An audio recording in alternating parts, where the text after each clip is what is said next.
Halo warga intelektual sekalian. Guys, ternyata Israel menyelamatkan Donald Trump dari percobaan pembunuhan. Wow, cila, luar biasa. Luar biasa intelijen Israel. Nah, yang jadi pertanyaan, dari mana intelijen Israel mengetahui ada rencana pembunuhan terhadap Donald Trump?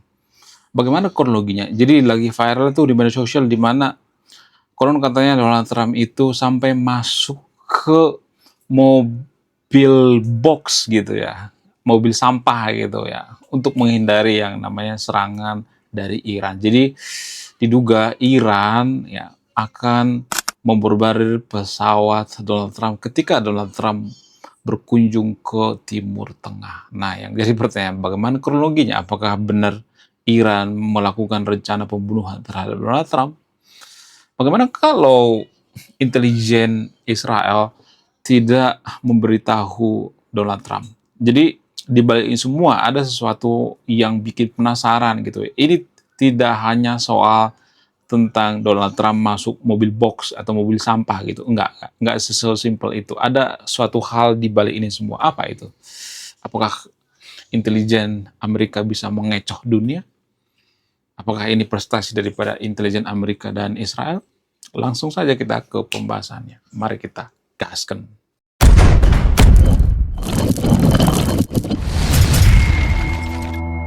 Jadi di balik ini semua, tanpa kita sadari, walaupun Israel sering kotok-kotokan dengan Amerika, beda pendapat dan sebagainya, tapi mereka masih setia kawan kok. Mereka tidak saling memusuhi satu sama lain gitu. Mereka saling menjaga gitu ya. Jadi kalau ada orang yang mengatakan bahwa Israel itu adalah bangsa yang jahat, ya kayaknya berpikir dua kali deh, karena Amerika kan diselamatkan ya. Donald Trump kan diselamatkan. Nah, yang jadi pertanyaan, dari mana intelijen Israel mengetahui? Ya, intelijen Israel itu kan sangat menguasai yang namanya Iran ya.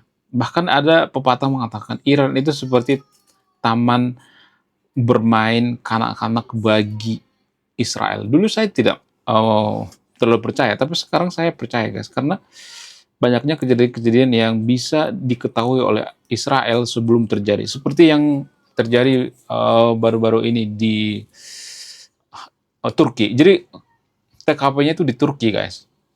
Jadi guys, Donald Trump itu menghadiri yang namanya KTT di Turki, di sebuah daerah bernama Ankara. Nah, sebelum berangkat ke Turki, Donald Trump sudah tahu info bahwa adanya pengancaman terhadap Donald Trump menggunakan yang namanya rudal panggul ya. Rudal panggul itu bukan rudal yang pakai mobil ya, pakai ini panggul lalu ditembakkan. Twing biasanya gitu ya. Jadi ketika pesawatnya take off gitu ya atau landing langsung biasanya di rudal gitu. Jadi ada mata-mata Iran di Turki yang diduga bawa rudal panggul ya. Nah, bagaimana cara pasukan Israel dan pasukan Amerika mengatasi ini? Jadi guys, setelah menghadiri acara KTT, pasukan Amerika atau intelijen Amerika bikin semacam strategi yang sangat-sangat out of box gitu ya. Apa itu? Jadi intelijen Amerika tidak memberitahu bahwa ada rencana pembunuhan terhadap Trump, tidak memberitahu ke publik, tidak memberitahu ke kru, wartawan, yang dokter, yang kemudian pramugari di pesawat Amerika gitu ya, pesawat kepresidenan, nggak dikasih tahu. Bahkan kru-krunya juga nggak tahu bahwa Donald Trump itu pulang ke Amerika itu menggunakan pesawat militer gitu ya, bukan pesawat kepresidenan gitu ya. Ya, itu saking luar biasanya. Jadi kronologinya gini, ketika intelijen Amerika mengetahui bahwa ada rencana pembunuhan terhadap Donald Trump, maka ya intelijen Amerika bikin semacam skenario pura-pura gitu ya. Apa itu skenario-nya? Jadi setelah selesai dari KTT, ya, maka Donald Trump itu pura-pura masuk pesawat kepresidenan, namun ada pintu ya keluar gitu. Jadi pesawat itu kan punya dua pintu ya, pintu masuk sama pintu keluar gitu, atau pintu darurat gitu ya. masuk ya. Orang-orang sudah melihat bahwa Donald Trump itu masuk, kemudian setelah masuk keluar lagi, lalu ya setelah itu langsung masuk ke mobil box. Tapi di mobil box juga kan pas dikawal sama tentara Amerika ya, sama pengawalnya gitu ya. Kenapa dimasukkan ke mobil box?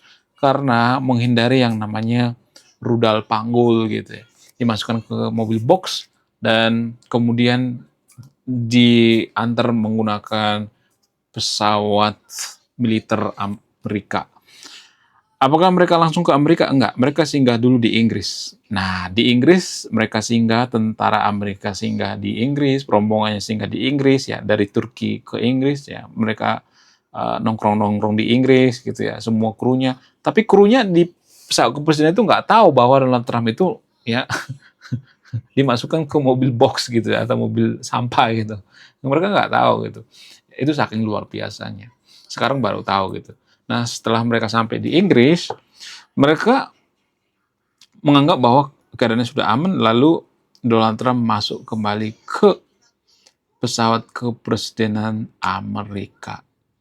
Dan kru-krunya nggak tahu ya bahwa Donald Trump itu masuk mobil box gitu. Itu strategi luar biasa gitu ya. Strategi yang sangat jenius untuk menghindari yang namanya ancaman. Ini sangat luar biasa guys. Walaupun pesawat Amerika itu sangat-sangat canggih sekali ya, terutama pesawat kepresidenan itu sangat canggih sekali ya. Bisa menyangkal yang namanya sesuatu yang sangat-sangat darurat sekalipun bisa kok ya. Itu kan sudah dirancang anti peluru ya. Tapi tetap aja gitu ya. Tetap aja mereka waspada.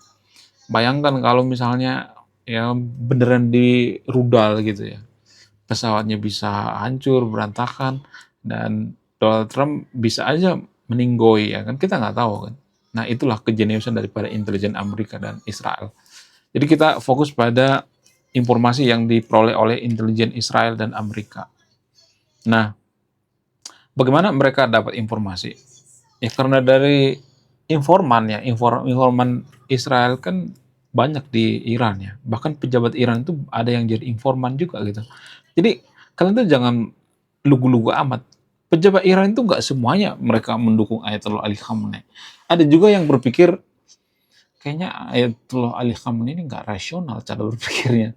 Kayaknya membawa kita itu jadi negara yang otoriter, negara yang tidak maju gitu. Ada yang berpikir seperti itu. Ya sah-sah aja ya kalau misalnya ada yang berpikir seperti itu kan. Kita tidak boleh melarang ya. Nah itulah yang direkrut oleh orang-orang Israel ya, yang beda pendapat gitu ya. Itu yang direkrut. Ya, itu menurut saya pribadi ya sesuatu hal yang jarang dibongkar ya. Jadi kalau kita perhatikan ya, intelijen itu biasanya lebih fokus pada informasi gitu ya daripada teknologi. Ya teknologi itu mencari informasi. Informasi itu sangat penting sekali guys ya. Ya walaupun militer Amerika itu punya teknologi, ya belum tentu berhasil juga gitu ya kalau mereka nggak dapat informasi. Ya, tetap harus informasi, kecerdasan gitu ya, sumber daya manusia dan lain sebagainya. Menurut kalian gimana? Coba terus di kolom komentar ya. Jadi guys, salah satu presiden yang paling banyak lolos dari ancaman pembunuhan itu adalah Donald Trump. Apa rahasia dari semua ini? Rahasianya itu Donald Trump itu patuh terhadap protokoler gitu ya. Patuh terhadap yang namanya ancaman gitu ya. Maksudnya intelijennya itu dituruti gitu. Beda dengan Ayatollah Ali Khamenei. Ya.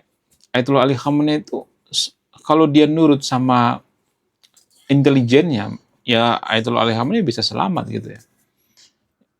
Ayatollah Ali Khamenei kan nggak mau gitu ya. Dia lebih memilih ya naik ke atas gitu ya. Jadi salah satu kelemahan dari Pak Ayatollah Ali Khamenei kenapa dia berhasil dibunuh oleh Amerika dan Israel itu alasannya itu ya karena nggak patuh aja gitu. Sementara Donald Trump patuh. Kemudian Perdana Menteri Israel juga patuh gitu ya. Mereka tidak melawan gitu ya. Dan ini menurut saya pribadi sesuatu hal yang luar biasa ya yang perlu kita perhatikan ya. Jadi kepatuhan terhadap protokol itu sangat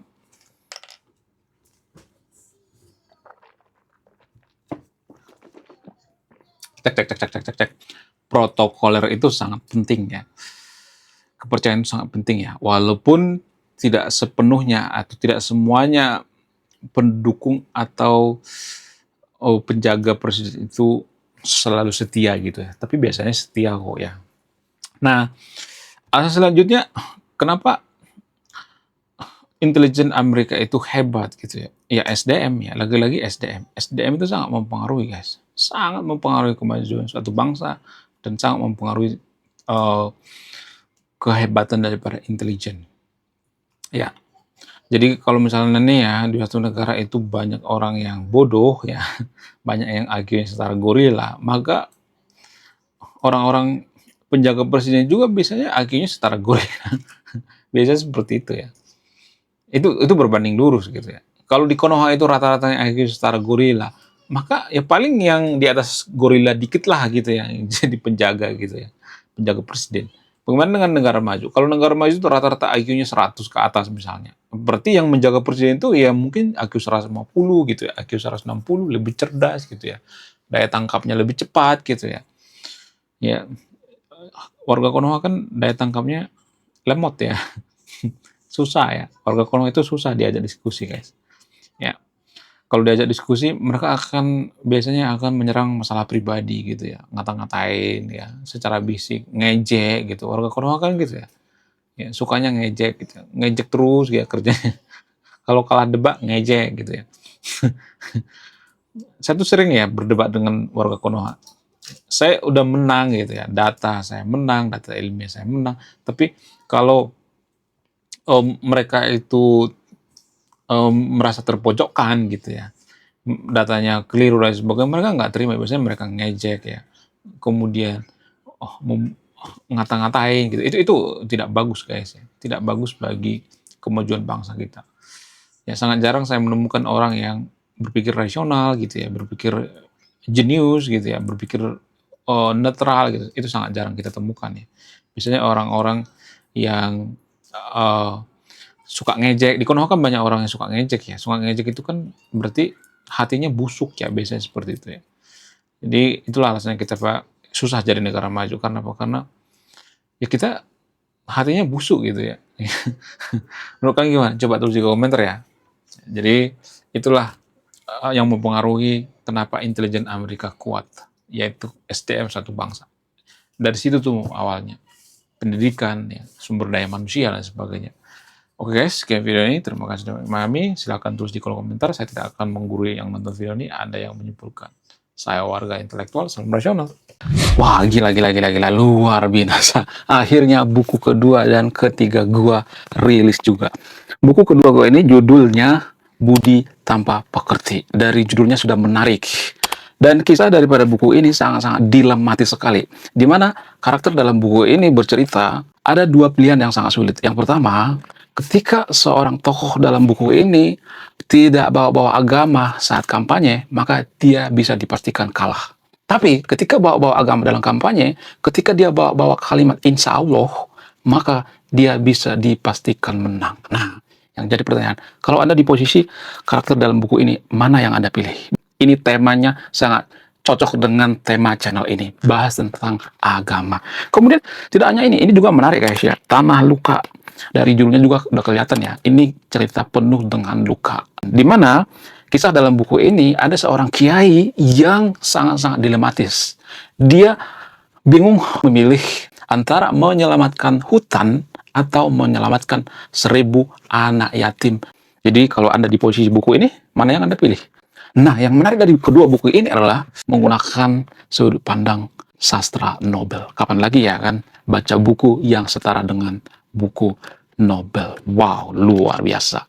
Silahkan di check out sekarang juga. Kalau nggak di check out juga nggak apa-apa.